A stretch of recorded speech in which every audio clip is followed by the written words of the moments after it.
Hey guys, this is Tom checking in with week 6 and 7 on the Clinch Nutrition Challenge. Just to review, the goal was to only eat out 3 times in a week and to make more meals at home. So far that's been going pretty good. I've ended up finding out that I really like sushi, so that's been a main part of my diet. I eat it about every 3 days now. As far as not eating out, it's been going pretty good. I make just a lot of stuff with like grilled chicken. That's one of my main foods now. Tom, were there any challenges this week? I think the main challenge was just keeping that takeout 2-3 times a week when it's not that I wouldn't have the time. It's just being lazy, for lack of a better term, I'm tired after training, Roy Rogers is right down the street. I'll just, get grilled chicken from Roy Rogers instead of doing that, actually going home and actually grilling the chicken. So. Have you seen any improvements or seen any results the past 2 weeks? As far as motivation, my motivation has gone up the more I've been cooking at home, Has the scale been saying anything? As of right now, the scale's kind of been staying the same, so. Are you feeling confident with making your meals and that kind of thing? Have you started getting more creative, and have you been making healthier choices when you're eating out? Yeah, so we ended up going to Clue IQ, the whole staff did, and then after that we went to Savor de Cuba, I think is what it's called, and instead of getting something, packed with unhealthy stuff, I ended up getting this like Cuban steak type thing, and it was really good. Awesome. Yeah. Cool. Sounds good.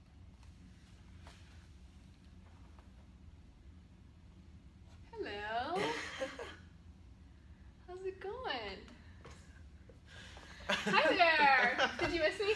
Yeah. Okay, so we were just doing something kind of fun. I had an urge to choke Tom. No, just kidding. So we wanted to introduce the week 8 challenge for him, which, as Natalia pointed to last video, it's going to get really interesting for you from here on out. And you've done a great job so far with everything. He's sort of normalized his eating schedule. He's limited the takeout. All this was very hard. He's kept up the fluid intake, limiting it to water and seltzer water, which has been awesome. And so how do you feel right now? I feel good in a way, even though the scale's kind of been staying the same, it just feels better to make stuff at home, instead of going to Roy Rogers where you have that like guilty feeling after you eat it. Yeah. Or you've been going to Burger King and getting your soda water. Yeah, right? yeah, that's another funny thing. So I really like soda water, and the only fast food place that I know that actually has it is Burger King. So I'll go to their drive-thru and just order soda water, and I've been getting a lot of funny looks from the from the staff there. Awesome. So one of the things that we've noticed through doing this is that the weight's staying pretty much the same. Mm-hmm. And you're working out a lot, actually, a whole lot.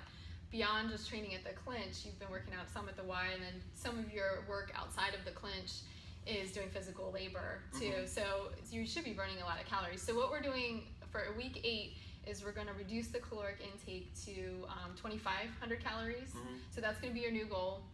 And not that we want him to drop tons of weight really quickly. We've already talked about that. He's just going to try to make a few more strides in reaching his goal of maybe 185 by the time we're finished. Mm-hmm. And since we are on week 8, we only have 4 more weeks left. Wow. So this has been fast. And we thank all of you for tuning in and watching. It's been a really fun journey so far, and he's really enjoying the process, I think. Yeah. Would you say enjoying? Is that too strong a word? It's a love-hate. It's a love-hate. That's honest. So back to our little choke that we did there. Part of your challenge for week 8 is not only to reduce your calories, but also we're going to eliminate sugar from your diet. So, yikes. He's going to put off processed sugar, actually, for the most part. And we've been kind of putting off one thing and putting on other thing. And in this case, you're going to be putting off processed sugars, which can come in many different forms And so you have to be reading labels, and it goes by like 60 names, 50 to 60 different names. Sugar shows up in ingredients. So any of you who are interested, you can Google names for sugar online, and you can see all the different names that sugar goes by. And this is a way that manufacturers can kind of introduce sugar and taste into their product. Oh, no way. It's okay. Yeah, it's still. Can you press that? So this is a way that manufacturers can introduce sugar without calling it sugar. And so we don't always know that that these names, we're not familiar with them, so we thought, oh, okay, that's fine. But in this case, he's just going to have to really do some label reading and try to eliminate sugar, processed sugar. We said stevia you could use instead as like a sweetener. It's kind of an all-natural sweetener. And see how that affects you if you feel okay with that. So so the reason we kind of did the choke was the idea, like, how did it feel? Like here I am, this little, small arms coming up on you. Where you thought it was kind of funny maybe at first. Yeah, no, but believe it or not, I wasn't expecting the choke to actually be that like tight. Yeah. I know it was only on there for a couple seconds, and you weren't cranking it or anything, but yeah, I like lost the sensation in my mouth, and my fingers started tingling. Awesome. Yeah, so I had the need to get a choke in. It's been a while since I've choked somebody. But so the purpose of that is just kind of to do a visual on how sometimes you can be eating things that you don't realize might be weakening you slowly. Just like the choke is kind of a boa constrictor that comes around and just slowly takes the life out of you. And you might think you're fine. You have a young person or a smaller person who's coming up behind you, and it's just like, haha, and you underestimate what this can do to you. But all of a sudden, you start seeing the stars, things start going black, you lose the feeling in your fingers, and you're like, uh-oh, I'm in trouble. So sometimes, foods will do this to you too. You may have a sensitivity you didn't realize, or maybe your body's just not reacting well to something.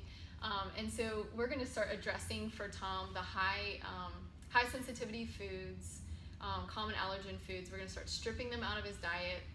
And so he's going to do it systematically, like we have been, week by week. This week is sugar. Not to say that that's necessarily a sensitivity, but it can definitely have some effects on you in terms of inflammation, in terms of blood sugar level, energy, weight. So we're going to pull that out, and I know it's not going to be easy, but I think you'll see some good results from it. So we're going to start with that, and then over the next few weeks, we'll pull out some other things. The goal of this is for him to have freedom. So by the time we're all done, he can reintroduce these things that we're going to be pulling out, but he's going to know how they affect his body little by little. So that's kind of our goal. So high five. Awesome. Good job Thank so you. far. We made it really far. Natalia and I have been working behind the scenes trying to figure out what to do for him each week. And he's putting in the effort and time, so it's all him. So again, give him a high five at the gym, fist bump, let him know he's doing a good job, and keep watching.